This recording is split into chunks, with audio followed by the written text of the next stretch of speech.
এমন জায়গায় এসে তেল ফুরিয়ে গেল, মানি ব্যাগটাও নিয়ে আসলাম না পকেটে করে। এই জায়গায় না বাচ্চা থাকে, কিন্তু বাচ্চার একটা পুকুর আছে, আমি তো মাঝে মধ্যে ওরা এখানে দেখি। হ্যাঁ, ওই তো বাচ্চা। এ বাচ্চা,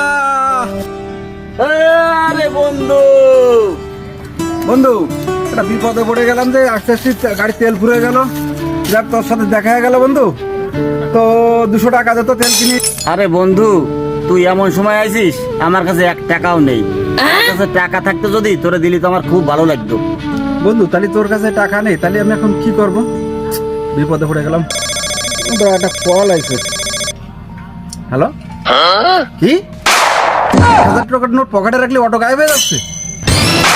কি 1000 টাকা নোট সব গায়েব হয়ে যাচ্ছে? যে আমারটা দেখি। এই যে টাকা, তেল নিয়ে আসি বন্ধু, থাক।